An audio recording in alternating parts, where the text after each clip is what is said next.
शालीना चतुर्वेदी जी विगत 35 वर्षों से भारतीय कला, संस्कृति और कथक की सेवा में संलग्न हैं। उन्होंने शुभ संस्कार क्रिएटिव डांस अकेडमी की स्थापना की, जो आज विश्व भर में अपनी नृत्य की प्रस्तुति दे रहा है। वर्ष 2024 में रामलला की प्राण प्रतिष्ठा के सुअवसर पर हमने राम भद्राचार्य जी के अमृत महोत्सव पर अपने नृत्य की प्रस्तुति दी। मार्च 2024 में उत्तर प्रदेश सरकार द्वारा आयोजित रामोत्सव में भी नृत्य की साधना की। साथ ही Delhi Doordarshan, Ranchi Doordarshan, Mumbai Doordarshan, G20 culture summit, IIT Kharagpur, central university south Bihar Gaya, Chhatarpur मंदिर, नई दिल्ली जैसे कई स्थानों पे हम कथक गुरु शालीना चतुर्वेदी जी के सानिध्य में, उनके निर्देश में नृत्य नाटिका की प्रस्तुत करते हैं। हमारे जो भी कार्यक्रम होते हैं वे ऐसे होते हैं जिसमें कथक और साहित्य का समावेश होता है। चाहे राम की शक्ति पूजा हो, कृष्ण का विराट स्वरूप हो, उर्वशी हो, इन सभी को हम आत्मसात करते हैं। और जैसा कहा जाता है, कथा करो कि कथक, जाके मंच पे हम कथक की प्रस्तुति देखते हैं। शालीना चतुर्वेदी जी को CCRT सीनियर फेलोशिप अवार्ड से सम्मानित किया गया है। वे दूरदर्शन की ग्रेडेड आर्टिस्ट हैं और जैसा वो मुझे बताती हैं कि नाट्य शास्त्र लिखने की जो प्रेरणा उन्हें मिली वो आज से लगभग 3 वर्ष पहले मिली। हमें क्लास में वो नाट्य शास्त्र के बारे में, भरत मुनि के बारे में, चारों वेदों के बारे में, उपनिषद के बारे में बताते रहती थी। और नाट्य शास्त्र के जो 36 अध्याय हैं, 6000 से भी ज़्यादा श्लोक हैं, उनका बड़ा सरल तरीके से उनका विश्लेषण वो हम सभी छात्राओं के बीच करती रहती थी। और इसी के क्रम में हमने मैडम को ये कहा कि आप YouTube पे अपना वीडियो डालिए मैम, जिससे हम जैसे छात्रों को जो संस्कृत और संस्कृतनिष्ठ शब्द से थोड़े दूर हो चुके हैं, तत्समनिष्ठ शब्द से थोड़े दूर हो चुके हैं, उनको नाट्य शास्त्र सरल भाषा में समझ आए। तो सबसे सर्वप्रथम उनका वीडियो आया YouTube पे। आज भी वो हमारे शालीना संवाद चैनल के नाम से YouTube चैनल है, जिसमें वो सारे वीडियो उपस्थित हैं। और लगभग 2 से 3 मिनट में हर चैप्टर के बारे में उन्होंने नाट्य शास्त्र के उस वीडियो में बताया। और जब हमने सुना, हमने अपने सारे दोस्तों को भेजा, तो वो युवाओं के बीच इतना प्रचलित हुआ कि फिर मैम ने सोचा कि अब इसमें एक पुस्तक लिखी जाए। और अब ये पुस्तक आपके सामने है। आज माननीय गजेंद्र सिंह शेखावत जी, केंद्रीय मंत्री, इस पुस्तक का विमोचन करने जा रहे हैं। तो मन अत्यंत हर्ष और प्राइड से भरपूर है। कुछ ही क्षणों में हम कार्यक्रम की शुरुआत करने जा रहे हैं। आप सभी से अनुरोध है, अपना आशीर्वाद बनाएं। यह पुस्तक भारत के प्रत्येक कला प्रेमी तथा देश संस्कृति के प्रति निष्ठा रखने वाले पाठकों के बीच काफी लोकप्रिय है। दर्शन, ललित कला और अध्यात्म जैसे गूढ़ विषयों के सरल विश्लेषण हेतु इस पुस्तक की रचना की गई है।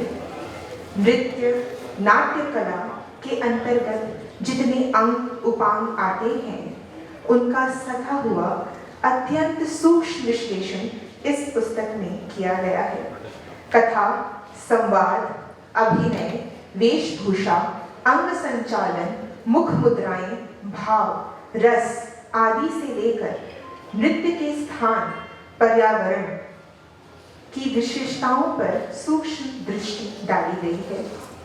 आधुनिक रंगमंच, सिनेमा अथवा नृत्य की विविध विधाओं के क्षेत्र में आज भी नाट्य शास्त्र को सर्वाधिक प्रमाणिक ग्रंथ के रूप में स्वीकार किया गया है। हाल ही में यूनेस्को की विश्व गरिमा धरोहर में भी नाट्य शास्त्र और भगवद गीता को शामिल किया गया है। तो इसी पुस्तक का आज श्रीमती शालीना चतुर्वेदी जी के दृष्टि से नाट्य शास्त्र, इसी पुस्तक का आज विमोचन होने जा रहा है। हमारे बीच आज के मुख्य अतिथि माननीय श्री गजेंद्र सिंह शेखावत जी, केंद्रीय संस्कृति एवं पर्यटन मंत्री, भारत सरकार का आगमन हो चुका है।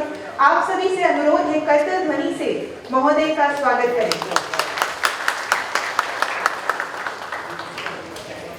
साथ ही प्रसार भारती के अध्यक्ष आदरणीय श्री नवनीत कुमार सहगल जी भी हमारे साथ उपस्थित है।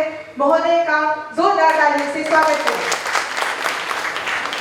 हमारे बीच उत्तर प्रदेश के उच्च शिक्षा परिषद के अध्यक्ष एवं बीएचयू के पूर्व वाइस चांसलर श्री गिरीश चंद्र त्रिपाठी जी मौजूद हैं। आप सभी से अनुरोध है कि करतल ध्वनियों से महोदय का स्वागत करें। आप सभी मंचस्थ अभ्यागतों का बहुत बहुत स्वागत है इस पुस्तक विमोचन कार्यक्रम में। आज के इस कार्यक्रम में सुप्रसिद्ध कथक नृत्यांगना एवं शिक्षाविद श्रीमती शालीना चतुर्वेदी जी की लिखी हुई पुस्तक भरत मुनि का नाट्य शास्त्र के बारे में मैं यही कहना चाहूंगी कि भारतीय सनातन मूल्यों, भारतीय संवेदना की आध्यात्मिक श्रेष्ठता का यह प्रमाणक है। यतो हस्त ततो दृष्टि, यतो दृष्टि ततो मन, यतो मन ततो भाव, यतो भाव ततो रस। शालीना जी योगा थेरेपिस्ट हैं। इन्होंने एक नई विधा कथक योगा के माध्यम से पूरे विश्व को मानसिक और शारीरिक बल दिया। सीसीआरटी सीनियर फेलोशिप रिसिपिएंट हैं और नाट्य शास्त्र पर पूरे विश्व में इनका उद्बोधन हुआ है। इनके शीघ्र प्रकाशित होने वाली पुस्तकें 64 कला एवं 16 संस्कार हैं। इन्होंने गुरुकुल की स्थापना की, जहां संसाधनहीन बालिकाएं नृत्य एवं वैदिक सभ्यता की शिक्षा ग्रहण कर रही हैं।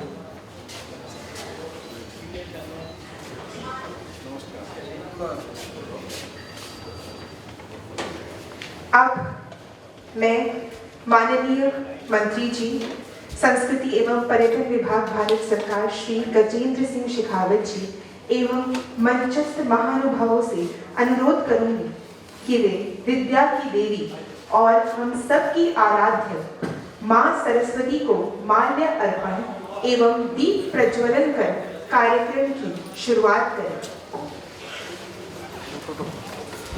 वरदे वीणा वादिनी वरदे, प्रिय स्वतंत्र रव, अमृत मंत्र नव, भारत में भर दे।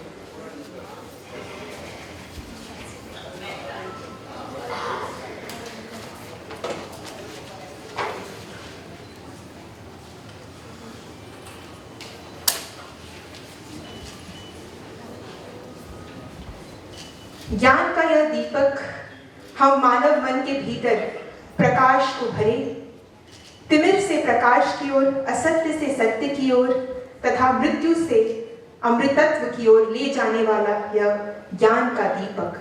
अस्तो मां सद्गमय, तमसो मां ज्योतिर्गमय, मृत्योर्मा अमृतम गमय। शुभम करोति कल्याणम, आरोग्यम धन संपदम, शत्रु बुद्धि विनाशाय, दीपक ज्योति नमोस्तुते।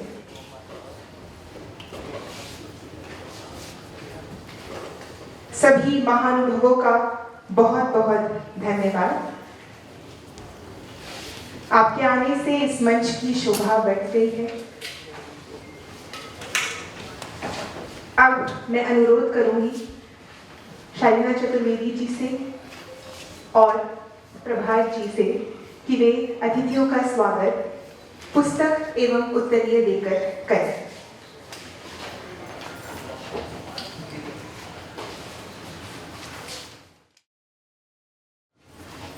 हमारे बीच माननीय श्री गजेंद्र सिंह शेखावत जी, केंद्रीय संस्कृति एवं पर्यटन मंत्री, भारत सरकार। आपके संरक्षण में कला संस्कृति फलीभूत हो रही है, उसका विकास हो रहा है। आपका बहुत बहुत स्वागत है महोदय।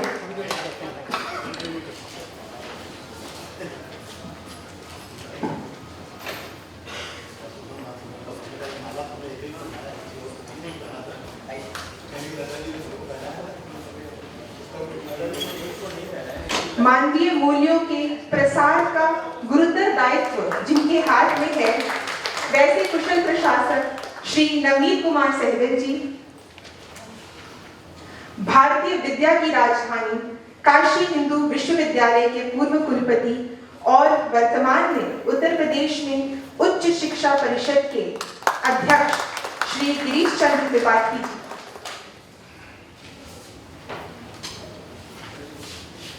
अब मैं अनुरोध करूंगी प्रभात जी से कि वे आएं और हमारे अतिथियों का स्वागत करें। प्रभात प्रकाशक के द्योतक श्री प्रभात कुमार जी सहज सौम्य उदार चेता व्यक्तित्व के धनी और निरंतर ज्ञान यज्ञ में संलग्न रहने वाले।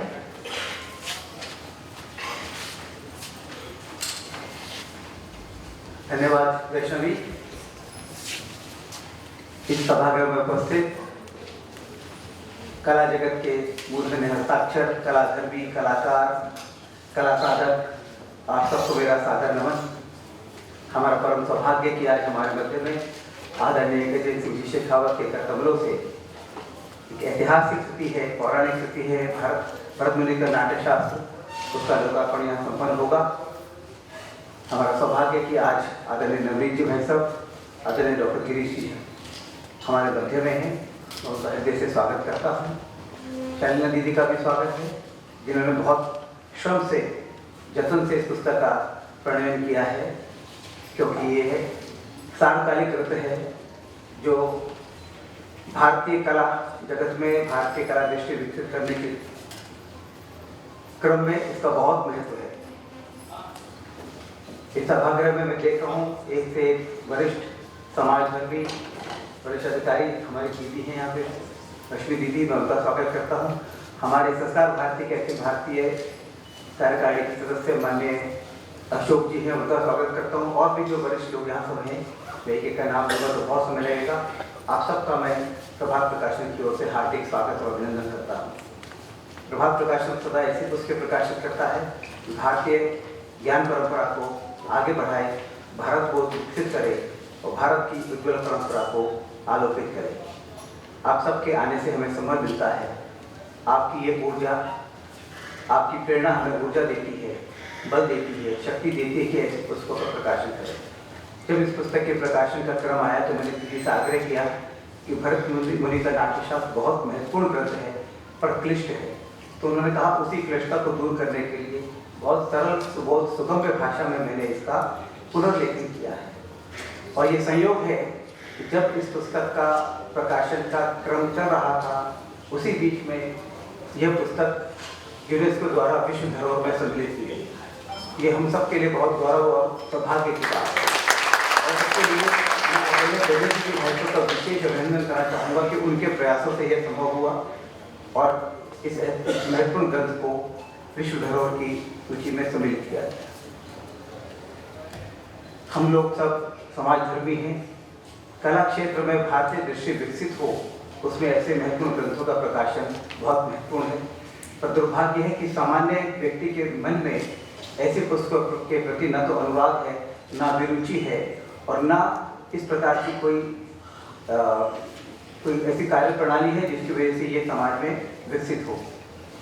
तो ये पुस्तक सामान्य जन के लिए भी लोकोपयोगी बने, घरों में रहे, लोग इसका अध्ययन करें, तो भी इसके प्रकाशन की सार्थकता है। तो मैं हमेशा मंच से एक बात कहता हूँ कि हम सबको पुस्तक संस्कृति विकसित करने के उपक्रम में थोड़ा थोड़ा अपना योगदान देना चाहिए। अगर हम पढ़ने का अभ्यास अभी से डालेंगे तो आने वाले समय में हमारा अभ्यास और प्रबल होगा और पुस्तकों के प्रति हमारी रुचि बढ़ेगी। आप सब आए, आपका आने से हमें हर्ष हुआ है। मैं हृदय से आप सबका पुनः स्वागत करता हूँ। बहुत बहुत स्वागत है। बहुत बहुत धन्यवाद महोदय। अब वह विशिष्ट मुहूर्त का समय आ गया है जिसका हम सबको बहुत बेसब्री से इंतजार था। इस महानीय ग्रंथ का लोकार्पण माननीय अतिथियों के कर कमलों द्वारा संपन्न किया जाएगा। भरत मुनि का नाट्य शास्त्र, शालिना चतुर्वेदी जी द्वारा रचित भरत मुनि का नाट्य शास्त्र। यह पुस्तक भारत के प्रत्येक कला प्रेमी तथा देशज संस्कृति के प्रति निष्ठा रखने वाले पाठकों के प्रति लोकप्रिय होगी, ऐसा मेरा विश्वास है।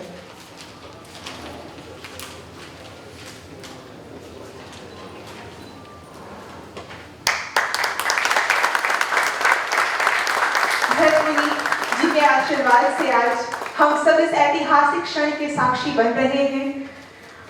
महोदय, आपका बहुत बहुत धन्यवाद। कथक गुरु शालिना चतुर्वेदी जी, प्रभात जी, आप सबका बहुत बहुत धन्यवाद कि हम सबको एक ऐसे विलक्षण क्षण के साक्षी आप बनाए रहे हैं। हम सभी इस पुस्तक को शिरोधार्य करेंगे, पढ़ेंगे और इससे सीखेंगे। मैं अनुरोध करूंगी माननीय श्री गजेंद्र सिंह शेखावत जी से, वे आए और हमें आशीर्वचन दे। महोदय का एक और कार्यक्रम है और इतने बिजी स्केड्यूल से वो समय निकाल के आए हैं हमारे पास, तो मैं अनुरोध करूंगी कि महोदय आए, हम सबको आशीर्वाद दें। आपके संरक्षण में भारतीय कला और संस्कृति का अद्भुत विकास हो रहा है और आप हम सबके प्रेरणा स्रोत हैं।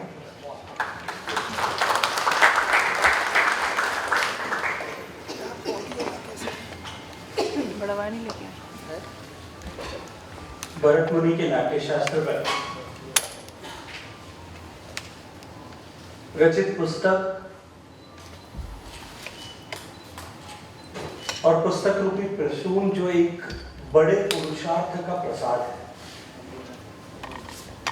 आज उसके विमोचन के अवसर पर हम सब के बीच में उपस्थित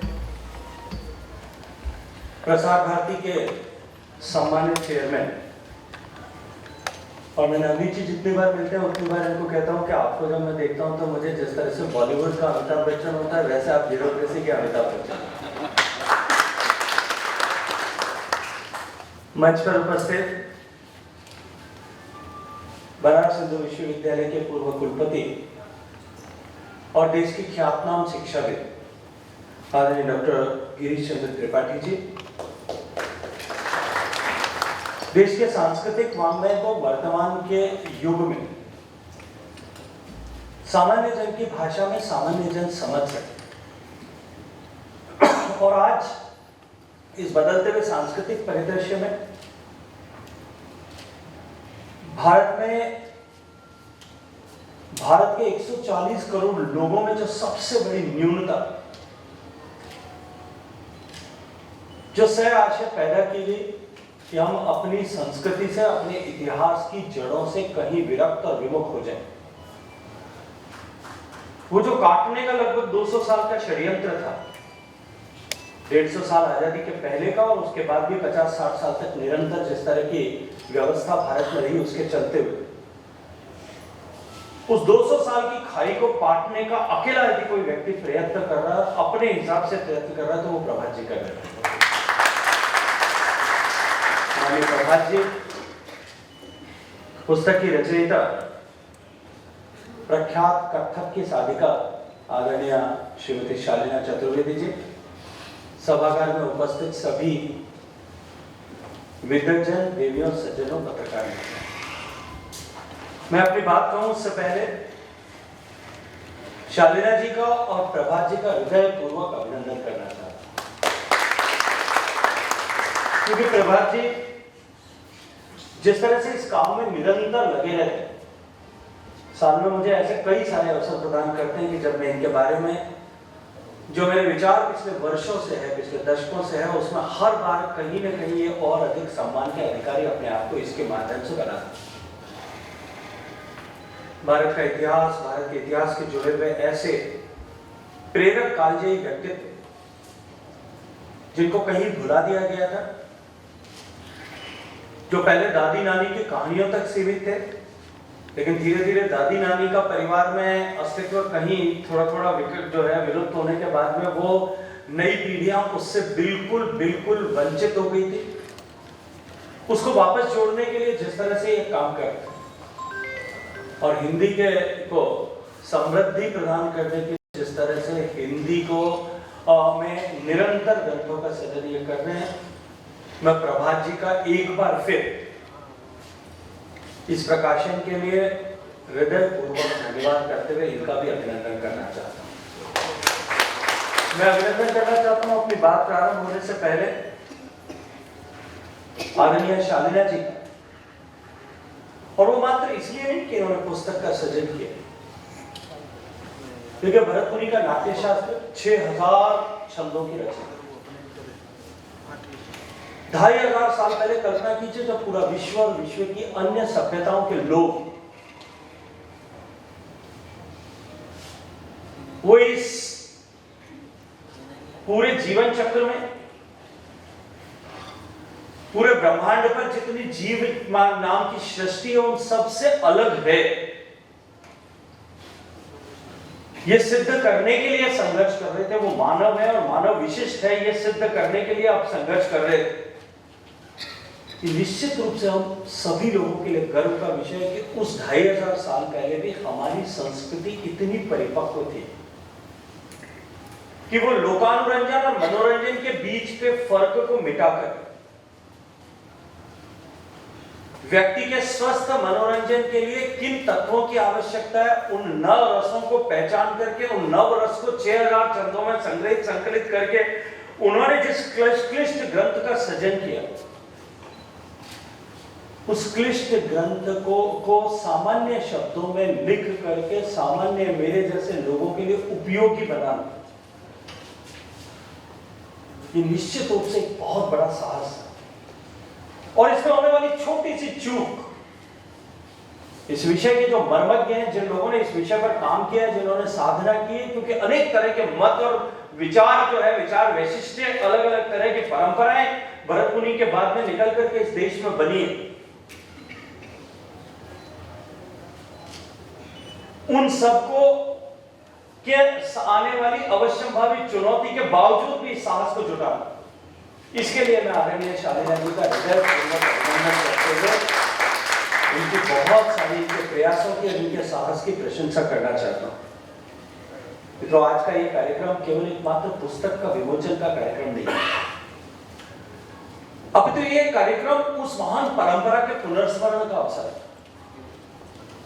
जो हमारी जिस परंपरा ने भारत को एक भूमि के टुकड़े से अलग करके एक भावलोक के रूप में, पूरे विश्व के रूप में अपनी अलग एक पहचान बनाई, और उन लोगों की उस परंपरा जो उन लोगों ने स्थापित की थी, ज्ञान को जिस उत्कर्ष तक हमारी उस सनातन परंपरा में ले जाया गया और ज्ञान को पीढ़ी दर पीढ़ी हस्तांतरित करने की जो व्यवस्था हमारे यहाँ पे हमारे ऋषियों मनीषियों ने सृजित की थी, ये उसी का परिणाम था कि हमारे बाद में बनी हुई सारी सभ्यताएं काल के थपेड़ों के प्रहार न सके और वो समाप्त हो गई, लेकिन हमारी ये काल की कालजयी परंपरा कालजयी बनी रही, सनातन बनी रही, नित्य बनी रही, नूतन बनी रही और निरंतर प्रवाहमान बनी रही। अनेक प्रयास हुए, अनेक तरह की चुनौतियां आई, कभी तलवारों की ताकत पर मिटाने की कोशिश की, कभी बौद्धिक प्रदूषण के माध्यम से बदलने की कोशिश की गई। वर्तमान के युग में अनेक तरह के प्रयास कुछ उजागर रूप से, कुछ छुपे रूप से इस दृष्टिकोण से किए जा रहे हैं, लेकिन उसके बावजूद भी शालिना जी जैसे साधकों के द्वारा अपना जीवन जो इस निमित्त समर्पित किया गया, ये जो स्वस्थ परंपरा भारत में थी, इस परंपरा ने भारत की संस्कृति को प्रवाहमान बनाने का काम किया। नाट्य शास्त्र केवल एक किसी विषय को लेकर के लिखा हुआ एक रिसर्च डॉक्यूमेंट नहीं, आज से 2500 साल पहले रचित वो ग्रंथ आने वाले 2500 साल बाद में भी स्टेज पर परफॉर्म किए जाने वाले या स्टेज से नीचे मनोरंजन के लिए, तो मनुष्य के मन, आत्मा और शरीर तीनों को प्रसन्न करने के लिए किसी जो है कि कोई परफॉर्मेंस की जाए, उसके लिए आने वाले 2500 साल बाद में भी एक गाइडिंग प्रिंसिपल के तरह, एक एनसाइक्लोपीडिया की तरह ये जो है ग्रंथ काम करेगा। उस ग्रंथ को सामान्य जन के लिए सुलभ कराने का काम जो किया है, मैं शालिना जी का धन्यवाद करते हुए विश्वास के साथ में एक बात कह सकता हूं कि इस विधा को पढ़ने वाले लोगों के लिए, इस विधा को जीने वाले लोगों के लिए, इस विधा में काम करने वाले लोगों के लिए, इस विधा को पढ़ाने वाले लोगों के लिए और इस विधा का अभ्यास करने वाले लोगों के लिए, इन सब के लिए निश्चित रूप से भरत मुनि का नाट्य शास्त्र जो जिस रूप में आदरणीय शालीना जी ने सृजित किया है, ये आपने इनको अब तक इनकी पहचान कथक की साधिका के रूप में थी, कथक की गुरु के रूप में थी। मैं मानता हूं कि इस पुस्तक के सृजन के बाद में, इस पुस्तक प्रसून के प्रकाशन के बाद में इनकी पहचान संस्कृति की सेविका के रूप में, एक संस्कृति की साधिका के रूप में, एक दृष्टा के रूप में बन गई।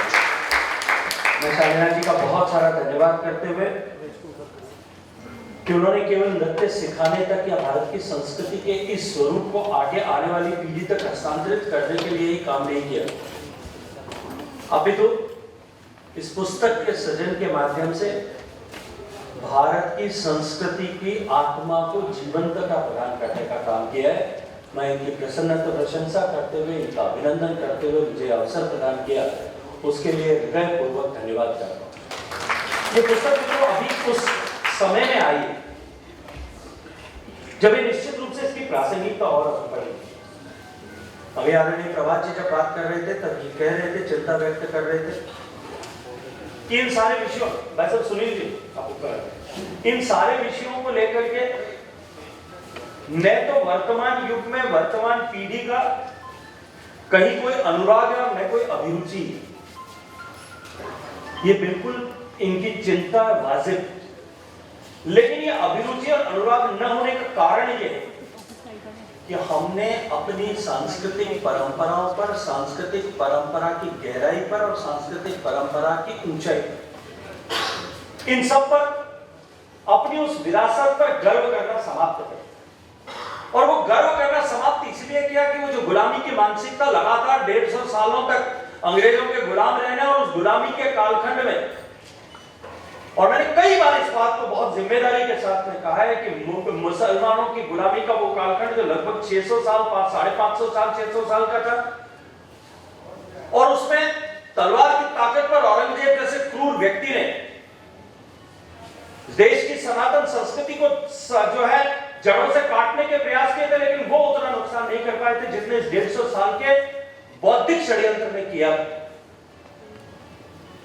और उससे भी ज्यादा जब भारत के पास में एक सुअवसर था कि आजादी के बाद में हम अपनी संस्कृति का सम्मान करते हुए संस्कृति को एक बार फिर संस्कृति की जड़ों में जल को डाल करके उसको वापस पुनर्जीवित करते, तो शायद आज इस 75 साल के बाद में आज हम उस मुकाम पर होते कि देश का 140 करोड़ लोग संस्कृति पर, सांस्कृतिक मान्यताओं पर, सांस्कृतिक विविधताओं पर गर्व कर रहे होते, और गर्व करते तो आने वाली पीढ़ी की अनुरुचि और अभिरुचि अपने आप उसमें बन चुकी होती।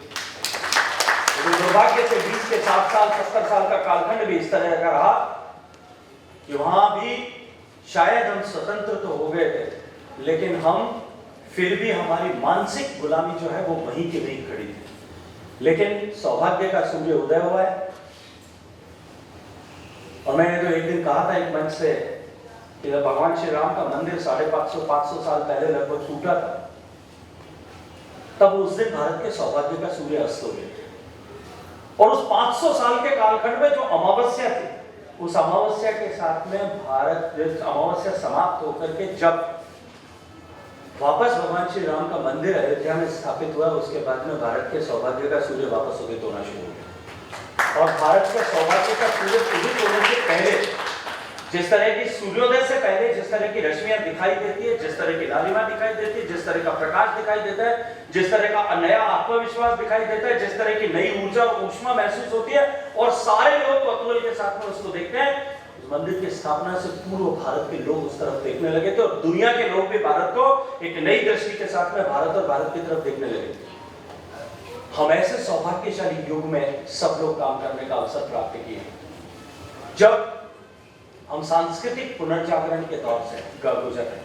हमारा देश एक बार फिर एक नई करवट लेकर के नए आत्मविश्वास के साथ में अपने प्राचीन गौरव को अपनी रगों में समाहित करते हुए एक बार फिर उस गौरव बोध के साथ में आगे बढ़ रहा है। उस समय में इस पुस्तक का सृजन निश्चित रूप से हमारी सांस्कृतिक परंपराओं पर विश्वास को, सांस्कृतिक परंपराओं के प्रति सम्मान को और उसके कारण से गौरव को जो है वो समाहित करने, गौरव को जागृत करने, गौरव भान को जागृत करने की दिशा में बहुत बहुत सार्थक प्रयास होगा। एक बार फिर हृदयपूर्वक अभिनंदन करते हुए, क्योंकि मुझे एकाएक हमारा कार्यक्रम बदल गया था, मुझे मुंबई जाना है, तो मेरी फ्लाइट थी 1:15 बजे, इसलिए मैंने आग्रह किया शालिना जी से कि शाम के बजाय अगर आप सुबह रखेंगी तो मैं भी 5 मिनट आपके इस कार्यक्रम में आपके साथ में शरीक हो पाऊंगा।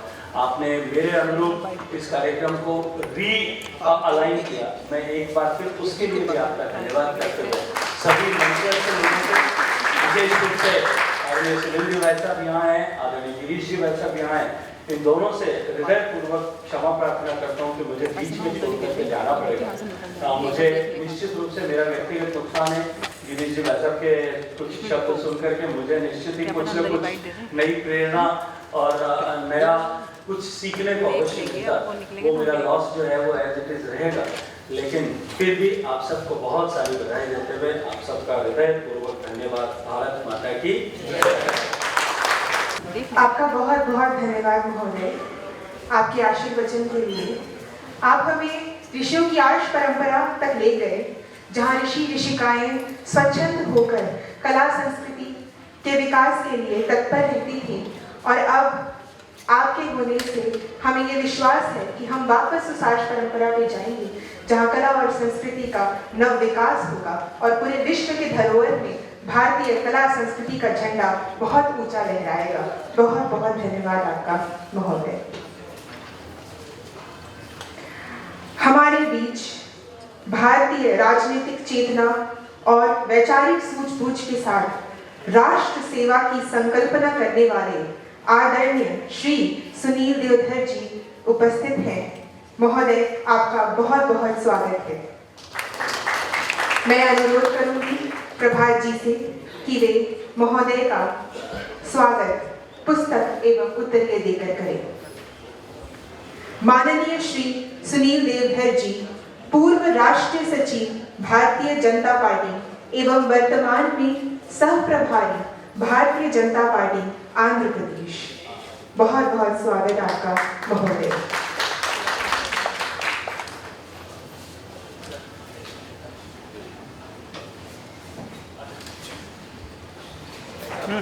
हम कार्यक्रम को जारी रखेंगे, मंत्री महोदय प्रस्थान करेंगे, उसके बाद हम महानुभवों के आशीर्वचन को सुनेंगे।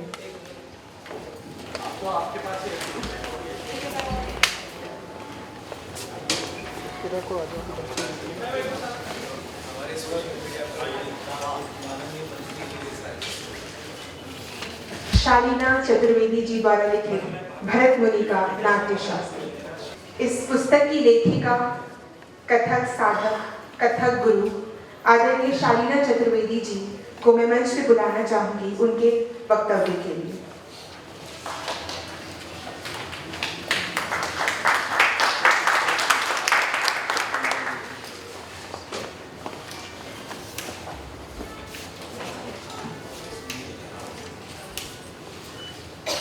जय नटराज राजा। ओम पूर्णमदः पूर्णमिदं पूर्णात् पूर्णमुदच्यते पूर्णस्य पूर्णमादाय पूर्णमेवावशिष्यते। माँ सरस्वती का आह्वान करती हुई, अग्नि देवता को नमन करती हुई, आर्ष परंपरा को नमन करती हुई मैं ऋग्वेद का प्रथम सूक्त आपके सामने रखती हूँ। अग्नि हीरे पुरोहितम यज्ञस्य देव ऋत्विजम होतारम रतन धातमम्। ये हमारी संस्कृति है और ये हमारी लेखनी है। इस सारस्वत याज्ञिक अनुष्ठान में आप सबों का स्वागत है। मंच पर उपस्थित सभी विद्वजनों को मेरा प्रणाम और दर्शक दीर्घा में बैठे सभी विद्वजनों को मेरा सादर नमन। श्रीवास सर यहाँ मुझे दिख रहे हैं, पांडे सर यहाँ मुझे दिख रहे हैं और इतने लोग मुझे दिख रहे हैं कि वाकई नाम लूं तो समय लगेगा। आप सबों को मेरी ओर से नमन और बहुत बहुत धन्यवाद यहाँ आने के लिए। क्योंकि और एक बात मैं कहती हूँ कि प्रत्यक्ष रूप से जो हमें यहाँ नजर आ रहे हैं उनको तो नमन है ही, परोक्ष रूप से जो यहाँ है अर्थात हमारी आर्ष परंपरा के कितने साधु संत यहाँ उपस्थित हैं जो शायद हमें नजर नहीं आ रहे, पर उनकी ऊर्जा हमें समझ में आ रही है।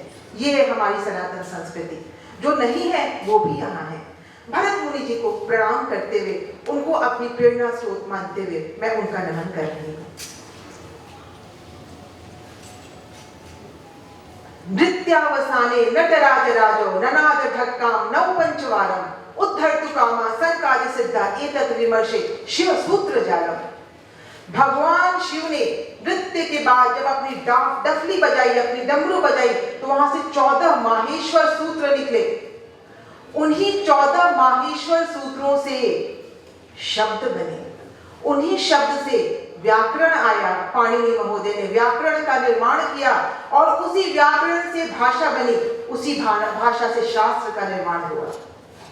तो इस प्रकार से हमारी परंपरा इतनी अद्भुत है। आ ई उ री ऋ इसके 14 माहेश्वर सूत्र हैं और आपको जानकर अच्छा लगेगा। प्रथम शब्द है नृत्यावसाने। नृत्य अवसान के बाद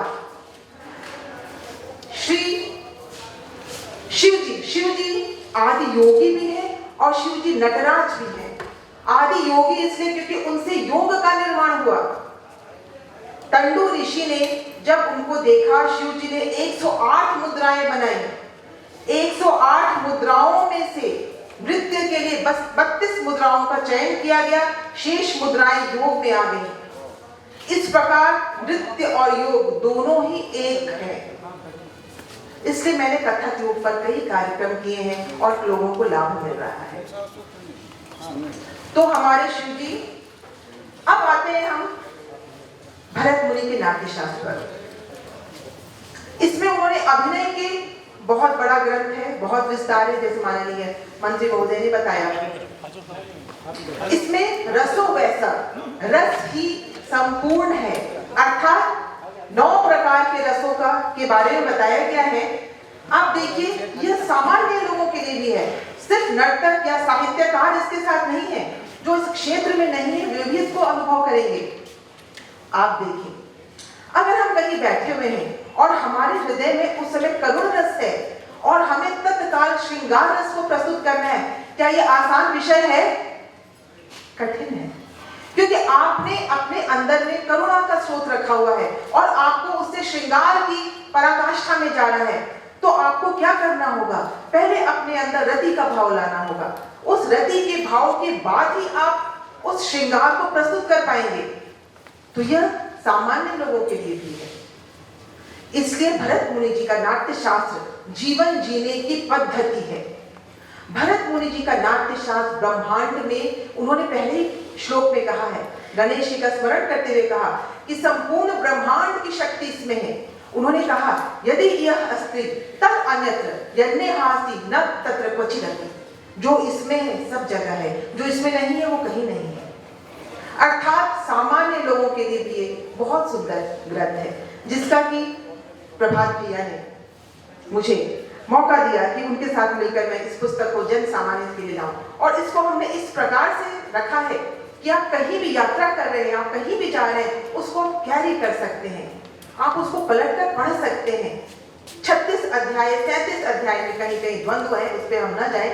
36 अध्यायों की यह अद्भुत रचना है, जिसे एक इंजीनियरिंग का छात्र भी पढ़ेगा तो उसके अंदर वो शक्ति आएगी, आध्यात्मिक बल आएगा, ताकि वो कभी भी परेशान हो रहा हो तो यहाँ से शक्ति अर्जित करे, क्योंकि यहाँ सभी देवताओं का वास है। और आपको एक बात बताऊं, भरत मुनि के नाट्य शास्त्र में फेशियल योगा, अर्थात आज जो प्रचलित हो रहा है फेशियल योगा, हम सब देखते हैं अपने मीडिया में, उसका वर्णन किया गया है। 32 प्रकार के मुखज अभ्यास है, जिनके माध्यम से उसको हम जी सकते हैं। माइंड रीडिंग इसमें है, आप किस प्रकार से टेलीपैथी के माध्यम से एक दूसरे को समझ पा रहे हैं, यह इसमें दिया गया है। आप किस प्रकार से आपके नख से सिर तक किस प्रकार से संचालन हो रहा है और किस प्रकार से आप शक्ति अर्जित कर सकते हैं, यह आप देख सकते हैं। इसलिए आप लोगों को पुनः धन्यवाद, और मेरा आग्रह रहेगा भरत मुनि के नाट्य शास्त्र को अवश्य पढ़ें और मुझे आशीर्वाद दें। अगले कार्यक्रम में पुनः आपसे मुलाकात होगी, जब मैं 64 कलाओं को लेकर आपके समक्ष आऊंगी। धन्यवाद, आभार। बहुत बहुत धन्यवाद महोदया।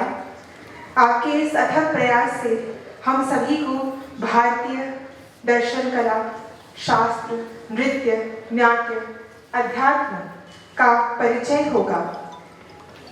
अब मैं मंच पे बुलाना चाहूंगी भारतीय राजनीतिक चेतना और वैचारिक सूझबूझ के साथ राष्ट्र सेवा की संकल्पना करने वाले आदरणीय श्री सुनील देवधर जी को। महोदय, आप आए और अपने आशय वचन से हमें अनुग्रहित करें।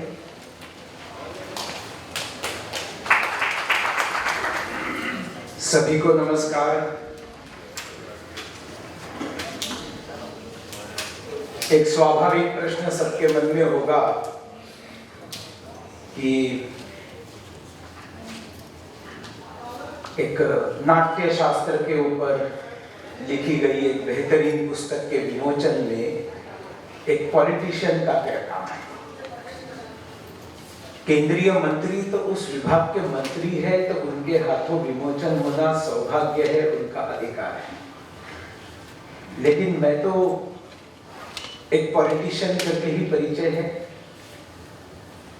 तो मैं आपको जरूर बताना चाहूंगा कि राजनीतिक कार्यकर्ता और राजनीति ये एक बहुत सुंदर ड्रामा है, और इसलिए ये जो ड्रामा है ये आप देखते हैं रोज किस तरह से नए नए रंग और रूप लेकर सामने आता है। और बुद्धिजीवी और बहुत बड़े बुद्धिमान चाणक्य जी ने उसकी तुलना किसके साथ की है वो मैं यहाँ नहीं बताऊंगा, लेकिन आप सब लोगों को पता है। इस मंच पर विराजमान डॉक्टर गिरीश त्रिपाठी जी, नवनीत सहगल जी और शालीना जी, जिन्होंने मुझे यहाँ पर बुलाया, इन्होंने बुलाया तो मुझे ये नहीं बताया कि आपने कितना समय बोलना है, और मिनट टू मिनट भी मेरे सामने है नहीं, और मेरे परिचय में ये बताया नहीं कि मैं MSc BEd हूँ, मतलब एक टीचर रहा हूँ। तो जब तक बेल बजती नहीं हम लोग अपना बोलना बंद नहीं करते। इन्होंने बेल का आयोजन किया नहीं है, और पूर्वोत्तर पे मेरे भाषण 2-2, 3-3 घंटा चलते थे, तो सामने वाले मुझे कुछ लोग घड़ी दिखाते थे, पीछे बैठे हुए रात के व्याख्यान में कैलेंडर दिखाते थे, दिन बदल रहा है, चुप हो जाओ। मोदी प्रधानमंत्री नहीं बने थे तब आतंकवाद के दिन चल रहे थे, तो सामने बैठे हुए एक व्यक्ति ने रिवॉल्वर बाहर निकाला। मैंने कहा भैया मैं चुप हो जाता हूँ, उसको अंदर रख दे। उसने कहा ये आपके लिए नहीं लाया है, आपको यहाँ भाषण देने के लिए जिसने बुलाया है उसके लिए लाया है, तो आपके जाने के बाद उसको मैं देख लूंगा। तो चूंकि मुझे बहन शालीना ने बुलाया है तो उनकी सुरक्षा मेरी जिम्मेवारी है, तो बहुत ज्यादा मैं उतना ज्यादा नहीं बोलूंगा। देखिए ये एक ऐतिहासिक काम शालीना जी ने किया है, क्योंकि भारतवर्ष को अगर भारत के रूप में अपने वास्तविक स्वरूप में अगर प्रकट होना है, तो हजारों बातें बताने के बावजूद अर्जुन के समझ में नहीं आ रहा था कि भगवान कृष्ण क्या बता रहे हैं। तब अंततोगत्वा भगवान कृष्ण को विराट रूप दर्शन उसको दिखाना पड़ा। कृष्ण को यह दिखाना पड़ा कि भैया ये सब मर चुके हैं, तुम निमित्त मात्र हो। और जब विराट रूप दर्शन देखा तब अर्जुन, आजकल की भाषा में कहेंगे तो कन्विंस्ड हो गया, तब तक कंफ्यूज्ड था। अंग्रेजों के खास करके मैकॉले सिस्टम के आने के बाद में शिक्षा दीक्षा में अगर भारतवर्ष को इस मूर्छा से, इस कोमा से अगर बाहर निकालना है, कंफ्यूज्ड भारत को अगर बाहर निकालकर उसको अगर कंफर्म करना है, उसको कन्विंस करना है, तो जो सबसे ज्यादा प्रभावशाली माध्यम है जिससे आप कन्विंस कर सकते हैं, फिर एक बार अपने स्वरूप में उसको प्रकट कर सकते हैं, तेजस्वी स्वरूप में दुनिया में गगन मध्य में मध्याह्न के सूर्य के समान अगर हम भारत को ला सकते हैं, तो उसका सबसे श्रेष्ठतम मार्ग ये कला का माध्यम है, संगीत का माध्यम है, नाट्य का माध्यम है। और इसको आज इन्होंने इतने सरल भाषा में लाया है, इसलिए अभिनंदन के पात्र हमारी बहन शालीना। ये जो भरत मुनि द्वारा जो नाट्य शास्त्र की ग्रंथ है, it is not only for drama. नाट्य शास्त्र लिखा है और इस शास्त्र के अंदर संगीत है, सभी प्रकार की कलाएं भी है। नाट्य उसका एक पार्ट है। और नाट्य जो है, इसने कितने बड़े काम किए हैं अगर आपको कल्पना करनी है तो सबसे पहली बात आप रामायण की देखिए। राम मंदिर की बात तो हुई, यहां पर मैं सुन रहा था कि भव्य राम मंदिर खड़ा रहा, लेकिन रामायण भारत में 10,000 साल मान लीजिए होकर गए, तो आज 10,000 साल बाद रामायण पता क्यों है सब लोगों को? ये कहां से आया? ये अगर रामायण हजारों वर्ष होने के बाद लोगों को आज भी याद है, तो उसका एकमात्र कारण है कला है, संगीत है और नाट्य है। और अगर ये गांव-गांव में रामलीलाएं नहीं होती, और ये रामलीलाएं आज से नहीं चल रही है, सैकड़ों वर्षों से चल रही है। उन रामलीलाओं ने जो है रामायण को जिंदा रखा। दादी मां की कहानियों ने रामायण को जिंदा रखा। स्टोरी टेलिंग भी एक कला है। यह बात अलग है कि एकता कपूर जैसी बहुत सारी डायरेक्टर्स आने के बाद हमारे देश में कई-कईयों की संख्या बढ़ाने की होड़ लगी है अलग अलग सीरियल्स के माध्यम से। इस घर पर बदला लेना यही मेरे जिंदगी का एकमात्र लक्ष्य है बोलकर अलग अलग प्रकार के हाव भाव दिखाकर विभत्स रूप, वो रस जो आपने कहा ना, विभत्स रस से महिलाओं को प्रेजेंट करके हमारे मूल संस्कारों का को बिगाड़ने वाली सीरियल्स बहुत बड़े पैमाने पर जब आने लगी, तब हमारी ये महान निर्देशिकाएं भूलती है 10,000 वर्ष होकर गए रामायण को इस देश में। 10,000 वर्षों में किसी भी मां बाप ने अपने बेटी का नाम कैकेयी नहीं रखा है, लेकिन वो एक जनजाति महिला, जब कोई व्हाट्सएप लोकेशन नहीं था, जब कोई पत्र भेजने की कोई व्यवस्था नहीं थी, पत्र भेजना है तो पता नहीं था प्रभु रामचंद्र जी का, सिर्फ दिल की पुकार, अंतरात्मा की पुकार कि मेरे राम मेरे घर आएंगे, और वो पुकार पहुंचती और ढूंढते ढूंढते प्रभु रामचंद्र जी शबरी माता के घर में पहुंचते हैं, उनके जूठे बेर खाते हैं। उस शबरी माता का शबरी नाम अजरामर हो गया इस देश में। लाखों परिवारों ने अपने बेटी का नाम कैकेयी नहीं रखा, शबरी रखा। लेकिन इस कैकेयी को जिंदा रखने वाले, इस शबरी को जिंदा रखने वाले महाराजा दशरथ के नसीब में उनका श्राद्ध करना, उनके बेटे के हाथों श्राद्ध करना नहीं था प्रभु रामचंद्र जी, लेकिन एक गिद्ध जटायु जिसने युद्ध किया रावण के साथ और अपना बलिदान दिया सीता माता की रक्षा करने के लिए, और आखिरी दम तक इसलिए जीवित रहा क्योंकि अगर मैं जीवित नहीं रहूंगा तो रावण कौन सी दिशा में लेकर गया है, रावण लेकर गया है, कौन सी दिशा में लेकर गया है, यह बताने वाला कोई नहीं रहेगा प्रभु रामचंद्र जी को। और इसलिए प्रभु रामचंद्र आने तक वो गिद्ध जीवित रहा। उस गिद्ध का अंतिम संस्कार जो है प्रभु रामचंद्र जी ने किया है। सामाजिक समरसता का संदेश ये प्रभु रामचंद्र जी के रामायण में देखने को मिलता है। आज भी जब जाति व्यवस्था आती है और जाति व्यवस्था में से जो विभत्सता निकलती है, गंदगी निकलती है, अस्पृश्यता निकलती है, समाज में भेदभाव निर्माण होते हैं, तो उसके सामने जब आपको उदाहरण देने होते कि ये गलत है, हमारे पुरखों ने ऐसा नहीं किया है, तब आपको प्रभु रामचंद्र जी शबरी माता का किस्सा याद आता है कि जनजाति महिला है, लेकिन प्रभु रामचंद्र जी वहां जाते हैं। जिंदा किसने रखा इस कहानी को? नाट्य ने रखा, संगीत ने रखा, चित्रकला ने रखा। ये इसका महत्व है।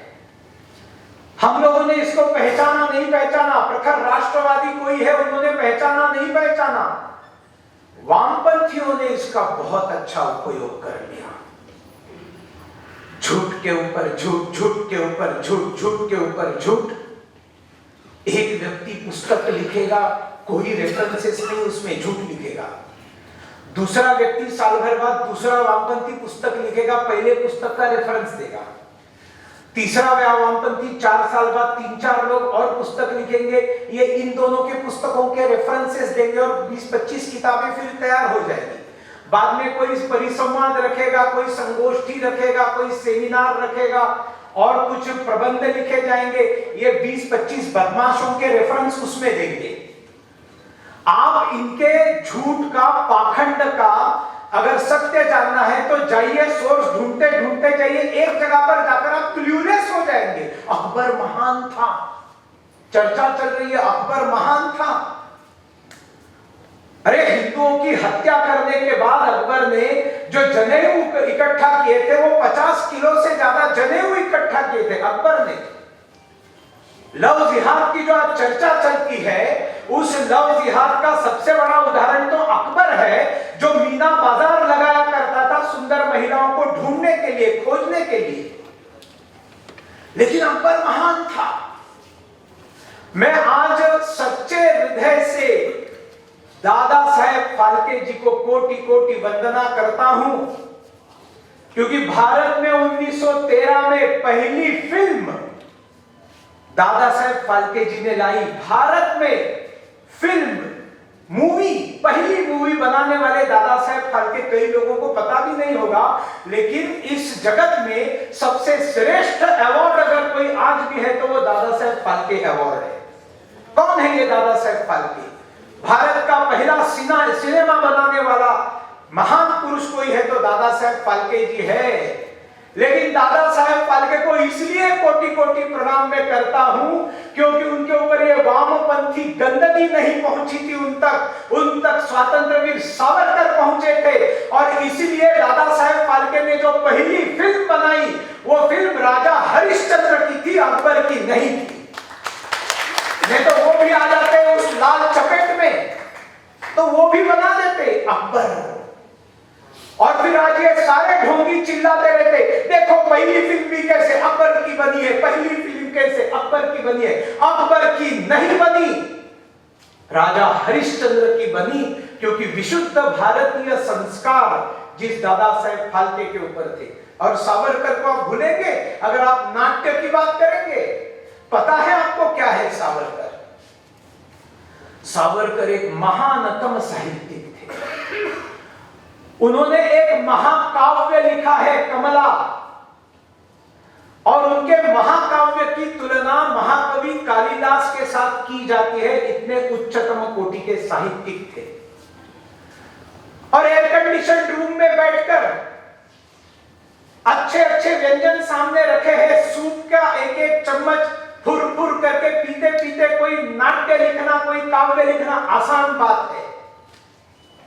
लेकिन अंडमान की काल कोठड़ी में जब बेतहाशा मच्छर काट रहे हैं, हमेशा शरीर के अंदर बुखार है, सभी प्रकार की व्याधियां है, भयंकर गर्मी है, खाने पीने के लिए कोई संसाधन नहीं है, खाने पीने की वस्तुएं उपलब्ध नहीं है, प्रचंड पीड़ा और यातनाओं के बीच में एक साहित्यिक सावरकर जब कागज पेन मांगता है कुछ लिखने के लिए, उनको मना किया जाता है कि आपको नहीं दिया जाएगा, तब हाथ में जो पत्थर मिला उस पत्थर को हाथ में लिया, जो कील मिली उस कील को हाथ में लिया, दीवार पर खुरेच खुरेच करके साहित्य निर्मित करना शुरू किया। पूरी दीवार भर गई तो उसको मुखस्त किया, मुखस्त करने के बाद उसको मिटा दिया, फिर एक बार खुरेच खुरेच कर दूसरा पन्ना लिखा।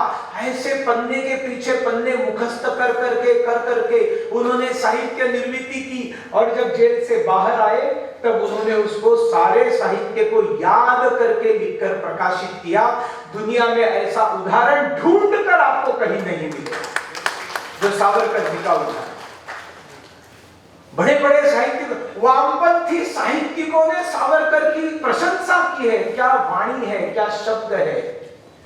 नाट्य संगीत लिखा है उन्होंने, नाटक लिखे हुए हैं, और अभी अभी तो उन्होंने लिखी हुई उर्दू में 75 कविताएं बाहर निकली है। अभी तक सावरकर जी का बहुत सारा साहित्य बाहर आना ही बाकी है। कोई तो करेगा, और मुझे पूरा विश्वास है नरेंद्र मोदी जी और अमित भाई शाह जी के मार्गदर्शन में ये सरकार जरूर सावरकर जी के सारे अप्रकाशित वाङ्मय को प्रकाशित करने का काम करेंगे। देखिए, ये हिंदी फिल्में आ गई, क्योंकि नाट्य को स्क्रीन पर लाने का काम होने के बाद ज्यादा आसान हो गया। अब ये नेटफ्लिक्स, अमेज़न प्राइम, हॉटस्टार, ये बहुत भयंकर आक्रमण आपके सामने चैलेंज जैसे ध्यान में रखिए। नेटफ्लिक्स तो कहता है कि हमारी कंपटीशन नींद के साथ है, आपकी नींद कैसे कम से कम हो उनका प्रयास है, और दे आर सक्सेसफुल। आने वाली जो पीढ़ी है, जो इंस्टा जनरेशन है, वो आज नेटफ्लिक्स से विचार ले रहे हैं, और पूरा वामपंथ का कचरा भरा हुआ है। फिल्में देखिए कैसे दिखाई जाती है, और ये तो पहले से चलता आ रहा है कि प्रभावी फिल्म के माध्यम से प्रभावी झूठ बताया जाए। मुसलमान अच्छा ही होता है, फिल्में ढूंढ ढूंढ कर निकालिए, बताते जाएंगे, और ऐसे इंजेक्शन ठूसते गए आपके अंदर। शोले देखा आपने? शोले, और वो शोले के अंदर वो एक मुसलमान है जो पूरे गांव में अच्छा आदमी है, जो बलिदान देने के लिए तैयार है। वहां भी 4-5 बच्चे मांगता है वो, इस गांव पर कुर्बान होने के लिए मुझे और 4-5 बच्चे क्यों नहीं दिए। और उसके बाद में अजान आती है लाउड स्पीकर से, तो बोलता है मैं जाऊंगा नमाज पढ़ने के लिए। याद आ गया ना सबको किस्सा। ठाकुर के घर में बिजली नहीं है, क्योंकि जया भादुरी जो है वो लालटेन बंद करती है, अमिताभ बच्चन बाजा बजाता है, बराबर। जब भी ठाकुर मिलने जाता है जय वीरू को, पीछे रामलाल लालटेन लेकर खड़ा है, मतलब ठाकुर के घर में बिजली नहीं है। ठाकुर के घर में बिजली नहीं है मतलब गांव में बिजली नहीं है। गांव में बिजली नहीं है तो अकेले मुसलमान को नमाज सुनाने के लिए वो लाउड स्पीकर कहां से आ गया, वो बिजली कहां से आ गई? कभी सवाल पूछा तुमने? नहीं। एक मुसलमान को अच्छा दिखाना है तो आपको जंजीर में शेख खान मिलेगा। और मैं अनिल शर्मा को बहुत बहुत धन्यवाद देता हूं, जिन्होंने पहले बार गदर फिल्म में दिखाया कि कितने भयंकर अत्याचार और हत्याएं और बलात्कार करके हिंदुओं को पाकिस्तान से भेजा गया।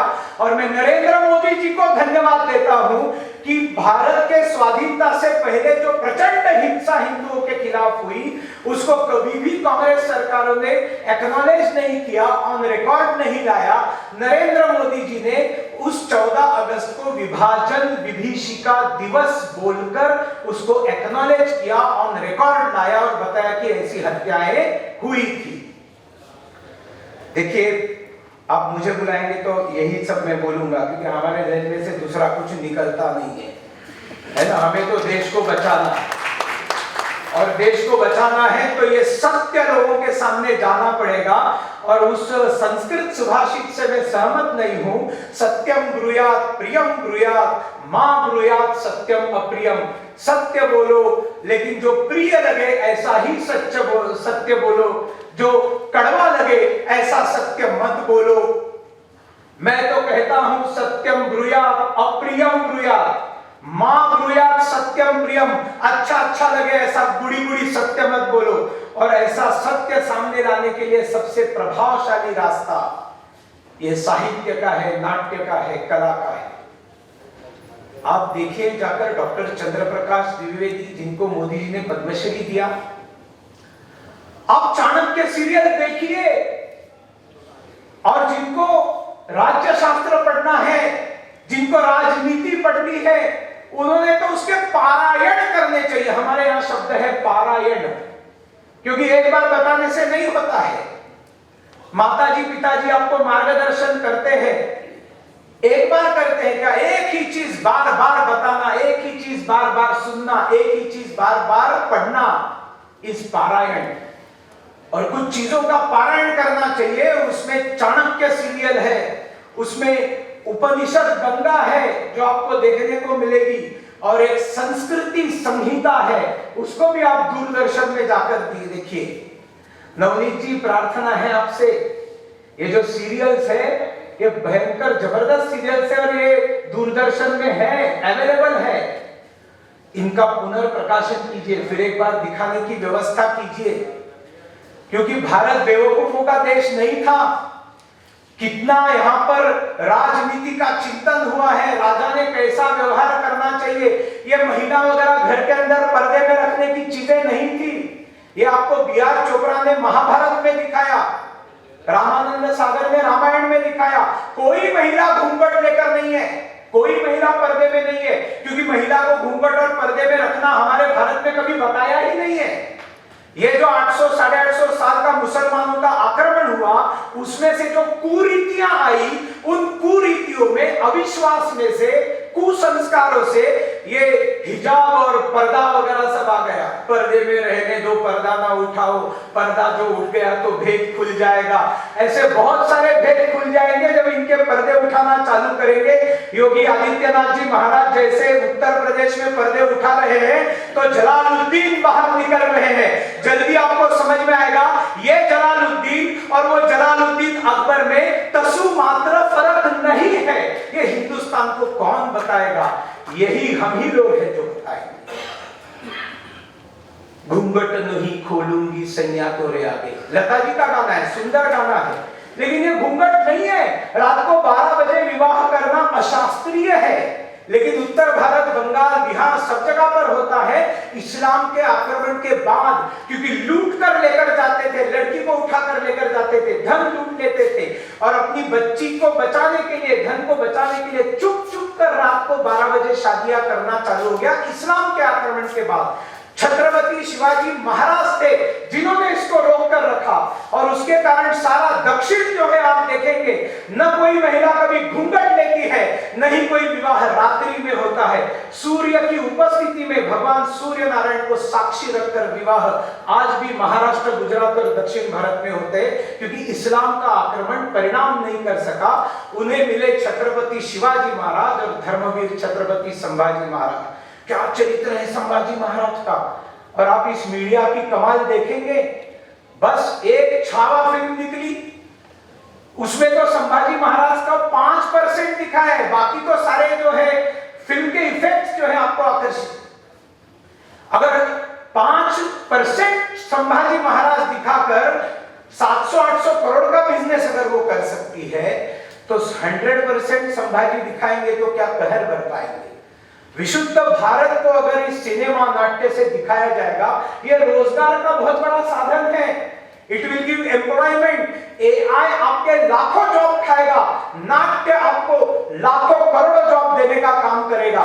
इसलिए इसका रिवाइवल बहुत जरूरी है, जो इस प्रकार के पुस्तकों से रिवाइवल करने में बहुत बड़ा मददगार साबित होगा। अपने बच्चों को नाट्य सिखाइए, ड्रामा सिखाइए, प्रत्यक्ष दिखाना इस नाट्य, आपके सामने खड़ा रहकर जब आपके अभिनय किया जाता है, उसकी कसौटी ज्यादा है। ये तो आप 50-60 रीटेक्स ले सकते हैं। ए नहीं, ये ठीक नहीं हुआ मेरा, वापस रीटेक ले लो। नाट्य में रीटेक की कोई गुंजाइश नहीं है, किया तो किया। और इस तरह से आपको लाइव नाट्य, मैं सौभाग्यवान हूं, मैं महाराष्ट्र का हूं, आज भी महाराष्ट्र में हजार रुपए के टिकट देकर लोग हाउसफुल करकर नाटक चलते हैं। भारत में शायद ही कहीं ऐसा होता होगा। ये भी शिवाजी महाराज और लोकमान्य तिलक जी की कृपा है, जिसके कारण ये सारा वहां पर बचा हुआ है। आपने बचाने का काम किया है। त्रिपाठी जी, आप बहुत बुद्धिमान है और आपका भाषण भी सुनना है। और मेरी जो एक बुरी आदत है थोड़ा ज्यादा बोलने की, इसलिए मैं क्षमा चाहता हूं आपसे, आपका समय ज्यादा लिया। नवनीत जी, आपको भी सुनना है अगर आपका नहीं हुआ है तो। लेकिन मैं इसमें प्रभात का एक विशेष धन्यवाद एडिशनली देना चाहता हूं। प्रभात ने जिस प्रकार से भारतीय संस्कृति, हिंदुत्व, प्रखर राष्ट्रवाद, इसको साहित्य जगत से एक जो रास्ता निर्माण करके दिया है ना, अद्भुत, अकल्पनीय, अवर्णनीय, अभिनंदनाय, वंदनाय। प्रभात जी एक बहुत अच्छा, तो प्रभात जी आपको कोटि कोटि धन्यवाद। आप पुस्तकें, आपके पुस्तकों का मैं फैन हूं। और देखिए, पुस्तकें भेंट कीजिए, वीडियो गेम्स मत दीजिए। घर में क्रोकरी मत सजाइए, पुस्तकें सजाइए। आप कौन सी प्लेट में डोसा खाते हैं या कौन सी प्लेट में लिट्टी चोखा खाते हैं, कौन से कप में आप चाय कॉफी पीते हैं, ये क्या दुनिया को दिखाने की चीज है? घर में जाते हैं तो क्रोकरी लगाई हुई है सब जगह। अरे पुस्तक लगाइए, और ऐसी पुस्तकें लगाइए कभी ना कभी पढ़ने की इच्छा होगी। आपकी नहीं होगी, आपके बच्चों की होगी, आपके बच्चों की नहीं होगी, अतिथि की होगी। और देंगे तो उसको किताब को खरीद कर पढ़िए, आप फ्री में मत दीजिए किसी को, मैं बता के रखता हूं। क्योंकि पुस्तक का अपना एक मंतव्य, एक सुभाषित है, वो कहता है जलात रक्षेत तैलात रक्षेत रक्षेत शिथिल बंधनात्। मुझे पानी से बचाओ, पुस्तक बता रहा है आपको, पुस्तक मुझे पानी से बचाओ, मुझे तेल से बचाओ। मतलब हलवा पूरी खाते खाते पुस्तक मत पढ़ो, उसका एक दाना गिर जाता है और उस पर जो दाग लगता है वो परमानेंट रहता है, वो निकलता नहीं है। तो जलात रक्षेत तैलात रक्षेत रक्षेत शिथिल बंधनात्। शिथिल बंधनात् मतलब लूज बाइंडिंग, जिसके कारण पुस्तक खत्म हो जाती है। लूज बाइंडिंग, प्रभात जी ध्यान रखिए, पुस्तक बताता है जलात रक्षेत तैलात रक्षेत रक्षेत शिथिल बंधनात् मूर्ख हस्तेन दातव्यम एवं वदति पुस्तकः। मतलब आप जल से बचाइए, पानी से बचाइए, तेल से बचाइए, लूज बाइंडिंग से बचाइए, और ये सब तो कीजिए, लेकिन मूर्ख के हाथ में मुझे कभी पढ़ने न मत दीजिए। तो उस समय राहुल गांधी नहीं हुए थे, नहीं तो पुस्तक जरूर बता देता कि राहुल गांधी के हाथ में पढ़ने मत देना मुझे। चलिए रुकता हूं, बहुत बहुत धन्यवाद। पुस्तक खरीद कर पढ़िए, मुफ्त में मत मांगिए, और लोगों को भेंट पुस्तकें दिया कीजिए, और अगर चॉइस हो तो प्रभात की दीजिए। धन्यवाद।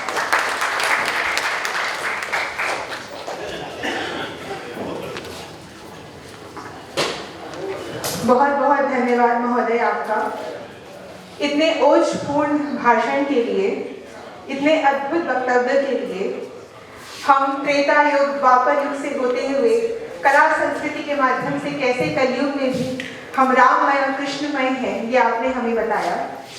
वीर शिवाजी महाराज, वीर सावरकर के अकल्पनीय पराक्रम से हमें फिर से आपने साक्षात्कार करवाया, आपका बहुत बहुत धन्यवाद।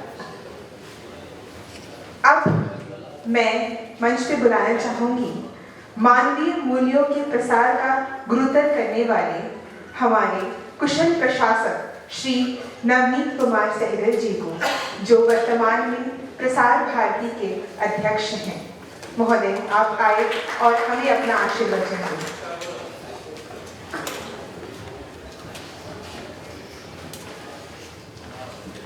धन्यवाद। मैं त्रिपाठी जी को पहले सुनता तो अच्छा रहता, लेकिन आज के कार्यक्रम में मंच पर आसीन और त्रिपाठी जी, नीलेश्वर जी, प्रभात अग्रवाल जी और शालिनी,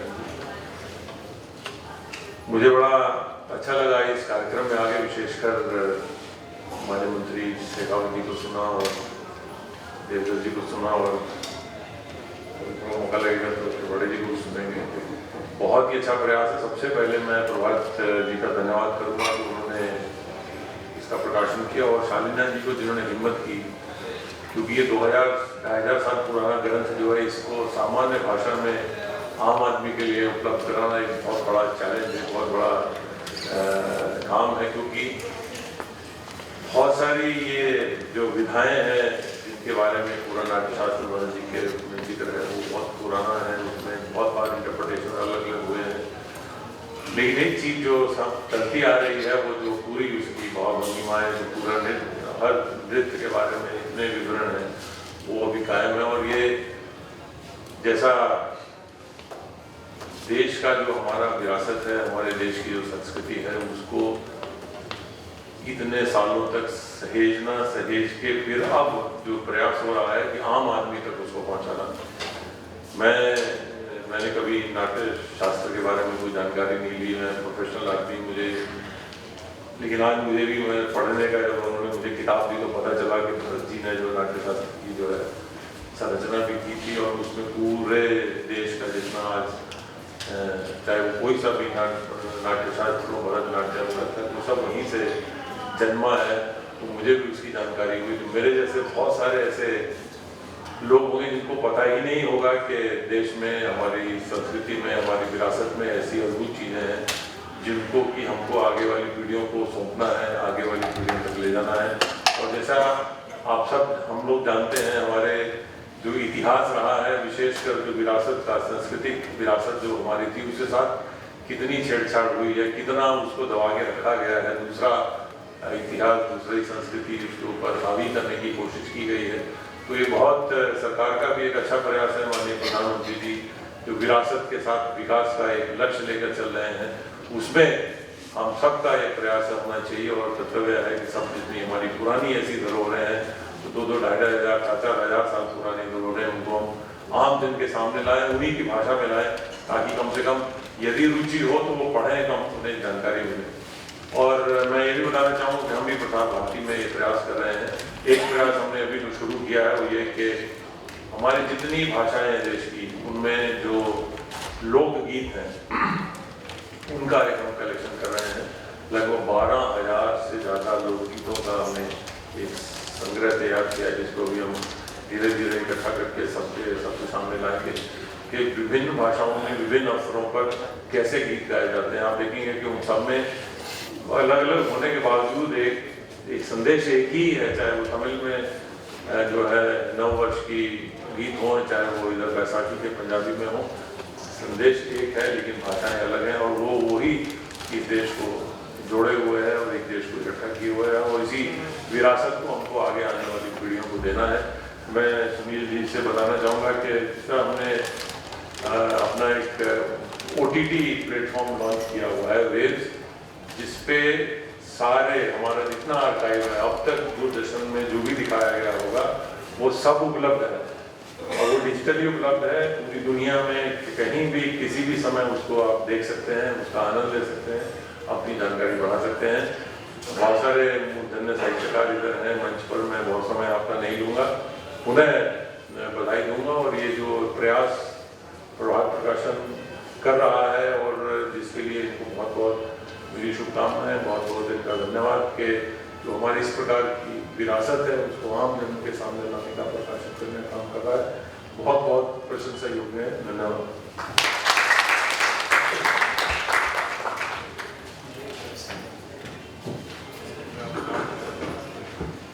बहुत बहुत धन्यवाद महोदय। अब हमारे महानुभाव श्री गिरीश चंद्र त्रिपाठी जी, शिक्षा जगत में जिनकी ख्याति बहुश्रुत है, ऐसे ज्ञान के धनी हमारे बीच अपना वक्तव्य देने आए हैं। शालीना चतुर्वेदी जी द्वारा रचित भरत मुनि का नाट्य शास्त्र, जो प्रभात प्रकाशन द्वारा मुद्रित है, उसके विमोचन के इस कार्यक्रम में हम सबके बीच उपस्थित सम्मान्य नवनीत सहगल जी, हमारे सम्माननीय सुनील देवधर जी, प्रभात जी और आदरणीय शालीना चतुर्वेदी जी, हमारी प्रिय संचालन कर्मी वैष्णवी जी, श्रीयुक्त रमानंद पांडे जी, श्रीयुक्त अनिल चतुर्वेदी जी और यहाँ उपस्थित सभी सम्मानित बहनों और बंधुओं, आज का कार्यक्रम इस पुस्तक के विमोचन की दृष्टि से तो महत्वपूर्ण है ही। जो और अधिक बात है वह यह है कि इसके माध्यम से हमारी नई पीढ़ी, नई जो आने वाली विरासत है वो भारत को समझ सकेगी। हमारे पूर्वजों ने अपने शरीर को प्रयोगशाला बनाया और इस सृष्टि के सत्य और रहस्य को जानने के लिए they devoted whole of their lives and ultimately they succeeded, वो सफल हुए। और तब कहा गया ऋषियों मंत्र दृष्टा। उन्होंने किसी पुस्तक में नहीं पढ़ा, उनको शरीर को प्रयोगशाला बनाया और इस जगत के रहस्य को समझा, और फिर जिस सत्य और रहस्य का साक्षात्कार किया उसके आधार पर एक दर्शन, दृष्टि और विचार निर्माण हुआ जिसका नाम भारत है। भारत एक भूखंड है पर भूखंड ही नहीं है।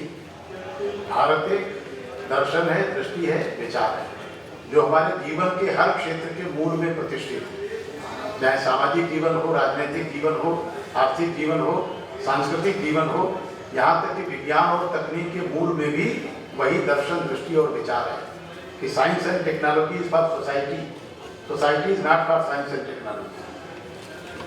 और उसी दर्शन, दृष्टि, विचार के आधार पर हमारा जो जीवन निर्माण हुआ, उस पर हमारे पूर्वजों ने कहा वसुधैव कुटुंबकम, ये वसुधा हमारा परिवार है। इसमें केवल मनुष्य नहीं है, केवल प्राणी नहीं है, ये नदियाँ, पेड़ पौधे और पहाड़ भी हमारा परिवार है। जीवन दाता ने हमें जीवन देके धरती पर भेजा है, पर जीवन का रक्षक कौन है? बिना ऑक्सीजन के हम कई सेकंड जीवित रह सकते हैं, और उस ऑक्सीजन का स्रोत कौन है? ये पेड़ पौधे। धर्मो रक्षते रक्षिता, ये पेड़ पौधों की रक्षा जब हम सुनिश्चित करेंगे तब वे हमारी सुरक्षा सुनिश्चित करेंगे। और ये जो शास्त्र है, ये बात अभी हमारे सुनील देवधर जी ने बहुत अच्छी कही कि 600-700 वर्षों की पराधीनता के कालखंड में केवल राजनीतिक सत्ता हमसे दूर नहीं हुई, जीवन के सभी क्षेत्रों में हम दूर दूर तक पिछड़ते चले गए।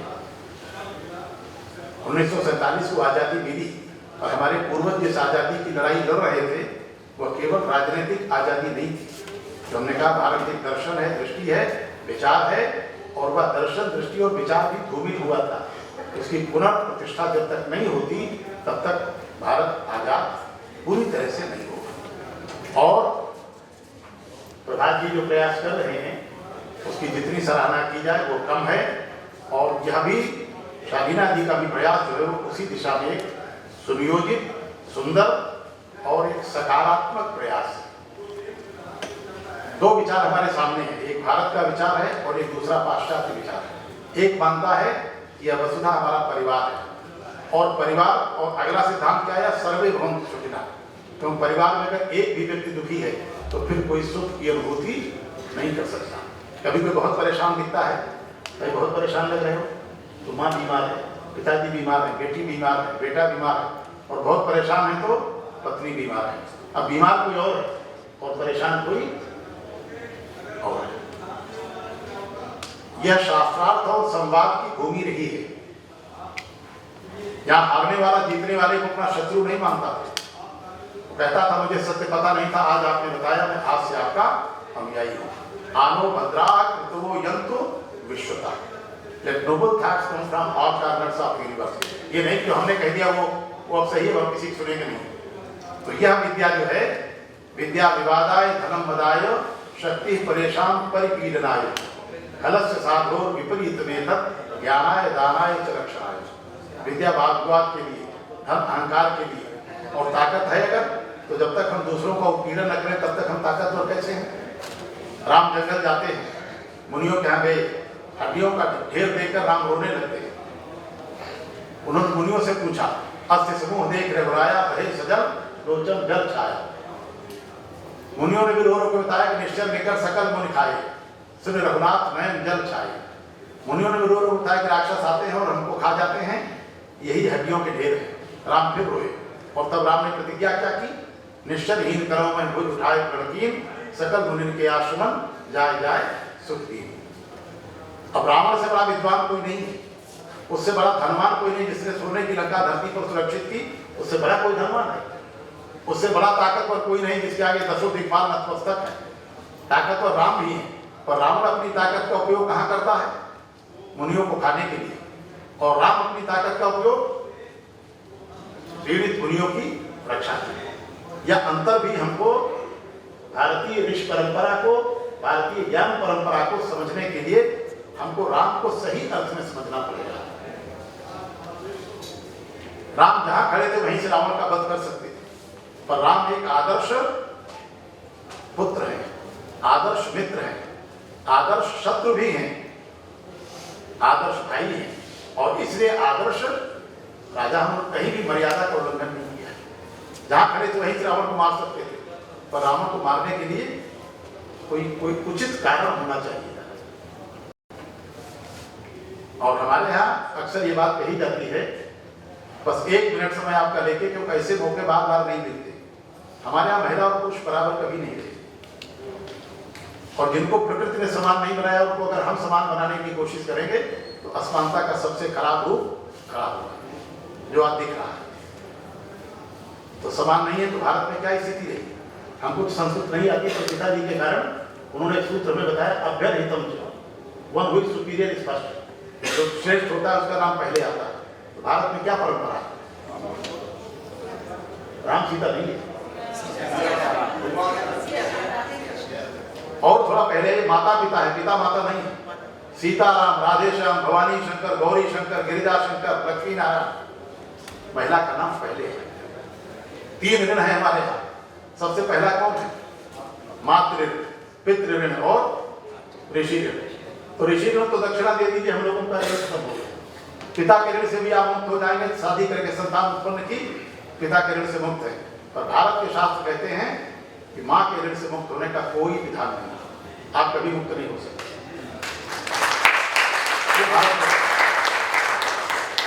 जब जब कोई पुरुष दुविधा में पड़ा है, उसे दुविधा से बाहर निकालती है कोई महिला। अभी भी संभाजी की चर्चा हो रही, शिवाजी की चर्चा हो रही। इतिहास में कोई महापुरुष आप नाम लीजिए, उसके पीछे गौर से देखिए तो कोई महिला खड़ी दिखाई पड़ती है। पुरुष में कोई ताकत नहीं होती। शिव में भी अगर शक्ति निकाल लीजिए तो क्या बचेंगे? 100 हो जाए। ये भारत ही है जो अर्धनारीश्वर भगवान की कल्पना करता है। भगवान शिव पूरे ही नहीं जब तक पार्वती साथ खड़ी नहीं होती। लक्ष्मण जी ने मां से आदेश ले लिया कि मैं भैया के साथ जंगल जाऊंगा, पर उर्मिला जी कक्ष की ओर बढ़ रहे हैं तो पैर कांप रहे हैं। अगर उर्मिला मना कर देगी तब क्या? दरवाजे पर पहुंचते हैं तो आपके लिए खड़ी, आप जाइए मैं चौक इंतजार करूंगा। लक्ष्मण जी दुविधा से बाहर आए। उन्हीं लक्ष्मण जी को वीर घातनी सांगी लगती है। हनुमान जी पहाड़ ले आ रहे हैं, भरत जी को भ्रम हुआ, भ्रम दूर हुआ तो हनुमान जी कहते हैं जाने दीजिए, नहीं तो लक्ष्मण जी नहीं बचेंगे।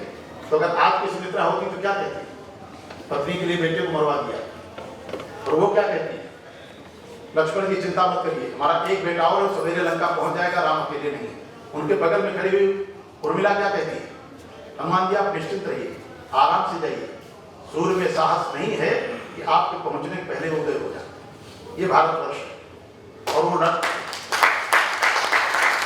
लड़ाई लक्ष्मण और मेघनाथ की नहीं थी, वो लड़ाई भी 2 सतियों की है। और दूसरी देखो, आज की हमारी नई पीढ़ी जानती नहीं, सुलोचना है, वो भी सामान्य नारी नहीं है। कटा हुआ मेघनाथ का जब सब हाथ गिरता है तो कहते कि नहीं, मेरे पति का वध कोई नहीं कर सकता, मुझे ब्रह्मा जी ने वरदान दिया है। नींद नार भोजन पर रही ताकि हते मोर पत पर। तो ऐसा कौन व्यक्ति जो हमारे पति को मारते? अंत में जब होता है तो लड़ाई लक्ष्मण और मेघनाथ की थी भी नहीं, वो लड़ाई भी 2 सतियों की थी। जो बड़ी थी वो युद्ध जीत गई। ये अधिकार बोध पर आधारित समाज नहीं था, ये कर्तव्य बोध पर आधारित समाज था। और अगर हमें अपने कर्तव्यों का बोध हो तो फिर किसी को अपने अधिकारों की चिंता करने की जरूरत सैगल जी है, फिर चिंता करने की जरूरत। बेसिक प्रिंसिपल है, आत्मना प्रतिकूलानि परेशान न समाचरेत। Don't do unto others what you don't like to be done to you. जो बात आपको खराब लगती है वो दूसरों के साथ मत करिए। अगर यह स्वभाव हमारा बन जाए तो फिर किसी को अपने अधिकारों की चिंता करने की जरूरत है। यही वे शास्त्र हैं जिनमें इन सिद्धांतों का, इन विचारों का, इस दर्शन दृष्टि का वर्णन किया गया है। और नकारात्मक चीजों के वर्णन से नकारात्मकता बढ़ती है। इसलिए भगवान राम भी रावण की नकारात्मकता की चर्चा नहीं करते। बहुत बड़े प्रसंग हैं। और शालीना जी आपको बहुत बहुत धन्यवाद, बहुत बहुत आभार। मैं अरविंद जी का और अरविंद जी का बहुत बहुत आभारी हूँ कि ऐसे अच्छे लोगों के साथ, मतलब I am grateful to you for providing me an opportunity to be with you and share some of my views with relevant friends. बहुत बहुत धन्यवाद।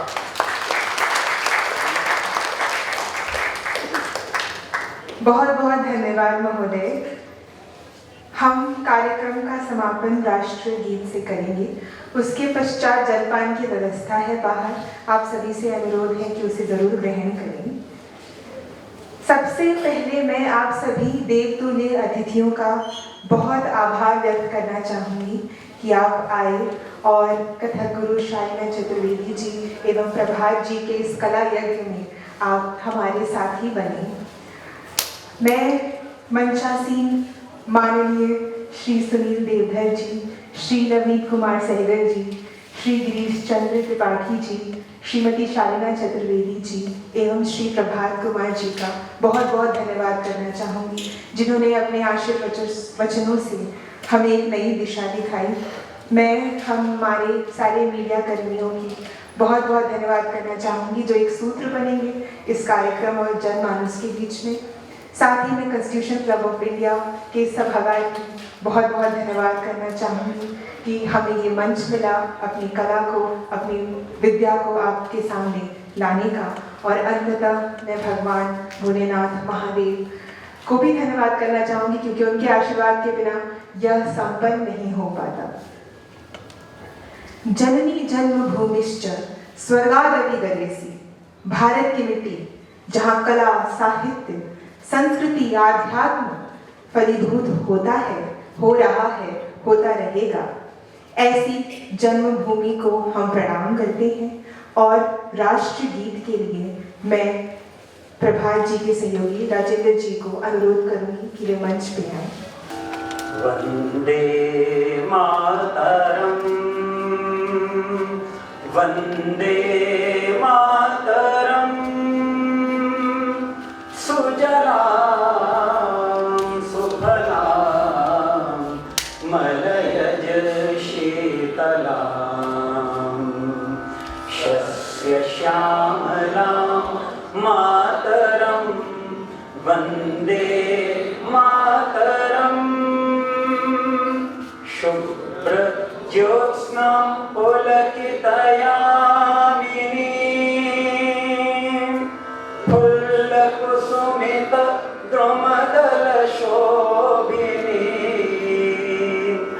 सुहासिनीं सुमधुरभाषिणीं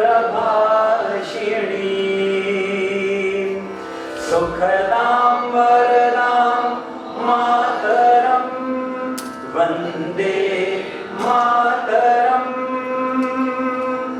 कोटि कोटि कंठ कल कल निनाद कराले, कोटि कोटि भुज धृत खर करवाले।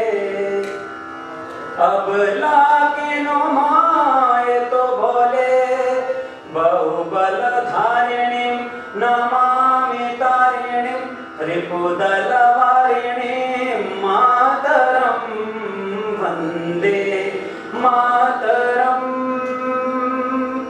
तुम्हें वेद्या, तुम्हें धर्म, तुम्हें हृदि, तुम्हें मर्म, त्वं हि प्राण शरीरे बहुते तुम्हें मां शक्ति, हृदये तुम्हें मां भक्ति।